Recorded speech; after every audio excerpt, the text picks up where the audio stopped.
രാജ്യം വഴിവിട്ടു പോകുവാൻ പാടില്ല.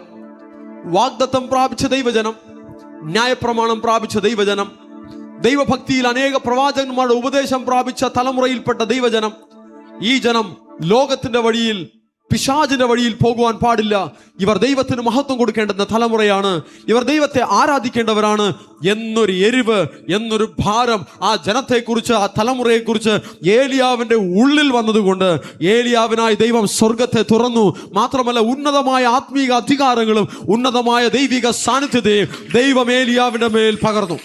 തുറന്ന സ്വർഗം വെറുതെ വരില്ല. തുറന്ന സ്വർഗം എന്നുള്ളത് ഇറ്റ്സ് എ സ്പിരിച്വൽ എക്സ്പീരിയൻസ്. അതൊരു ആത്മീക അനുഭവമാണ്. വചനത്താൽ നമുക്കൊരു രൂപാന്തരം വരുമ്പോൾ ഇങ്ങനെയുള്ള അനുഭവങ്ങളിലേക്ക് കർത്താവ് നമ്മെ കൊണ്ടുപോകും. നിങ്ങളുടെ വീട്ടിൽ തുറന്ന സ്വർഗത്തിന്റെ അനുഭവം ഉണ്ടാകണമെന്ന് ആഗ്രഹിപ്പിൻ. വഴക്കുള്ള വീട്ടിൽ തുറന്ന സ്വർഗം കാണില്ല, അടഞ്ഞ സ്വർഗമേ കാണുകയുള്ളൂ. പരദൂഷണം പറയുന്ന വീട്ടിൽ അടഞ്ഞ സ്വർഗമേ ഉണ്ടാവുകയുള്ളൂ. ആ വീട്ടിൽ പ്രാർത്ഥിക്കുന്ന പ്രാർത്ഥനകൾ കേൾക്കില്ല. വീട്ടിലിരുന്ന് ദൈവത്തിന്റെ അഭിഷിക്തരെയും വചനത്തെയും ദൈവത്തിന്റെ കാര്യങ്ങളെയും കുറ്റം പറയുന്ന വീടാണ് നിന്റെ വീടെങ്കിൽ ആ വീട്ടിൽ ശാപം വരും. അനുഗ്രഹിക്കണമേ എന്ന് പറഞ്ഞ് പ്രാർത്ഥിച്ചാലും ആ ശാപം മാറില്ല. ആദ്യം ഒരു മാനസാന്തരം ഉണ്ടാകണം. ആരെയും കുറ്റം പറയുവാനോ തരം താഴ്ത്തുവാനോ ദൈവം ആരെയും അനുവദിച്ചിട്ടില്ല. ഒരു രൂപാന്തരം ഉണ്ടാകട്ടെ, ഒരു വിശുദ്ധീകരണം ഉണ്ടാകട്ടെ.